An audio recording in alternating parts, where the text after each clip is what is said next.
വഅലാ ആലിഹി വസഹ്ബിഹി അജ്മഈൻ. അമ്മാ ബഅദ്. ഏറ്റവും ആദരണീയരായ എന്റെ പ്രിയപ്പെട്ട ഉസ്താദുമാരെ, വേദിയിലിരിക്കുന്ന സദസ്സിലെ, അസ്സലാമു അലൈക്കും വറഹ്മത്തുള്ളാഹി തആല വബറകാതുഹു. സൽഗുണ സൗഹൃദ ബന്ധത്തിന് അളവറ്റ പ്രോത്സാഹനം നൽകിയ മതമാണ് വിശുദ്ധ ഇസ്ലാം. അല്ലാഹു പറഞ്ഞതായി പ്രവാചകൻ സല്ലല്ലാഹു അലൈഹി വസല്ലമ തങ്ങൾ അരുളി, എന്റെ പേരിൽ പരസ്പരം സ്നേഹിക്കുകയും സന്ദർശിക്കുകയും കൊടുക്കുകയും ഒന്നിച്ചിരിക്കുകയും ചെയ്യുന്നവർക്ക് തീർച്ചയായും എന്റെ സ്നേഹം ലഭിക്കും.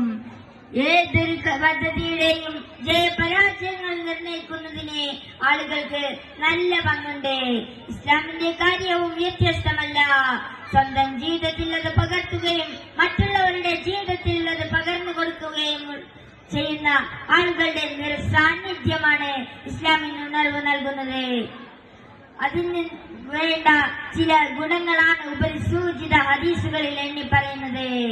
അല്ലാഹുവിന്റെ പേരിലുള്ള പരസ്പര സ്നേഹം, ആ സ്നേഹവും ബന്ധവും ഊട്ടിയെടുപ്പിക്കാൻ ഉതകുന്ന പരസ്പര സൗഹൃദ സന്ദർശനങ്ങൾ, അല്ലാഹുവിന് വേണ്ടി സമയവും അധ്വാനവും സമ്പത്തും ചെലവഴിക്കാനുള്ള സന്നദ്ധത, പരസ്പര കാംക്ഷ തുടങ്ങിയവ അതിലെ സുപ്രധാന വശങ്ങളാണ്. ഇത്രയും പറഞ്ഞുകൊണ്ട് എന്റെ വാക്കുകൾ ഞാൻ ചുരുക്കുന്നു. അസ്സലാമു അലൈക്കും വറഹ്മത്തുള്ളാഹി തആല വബറകാതുഹു.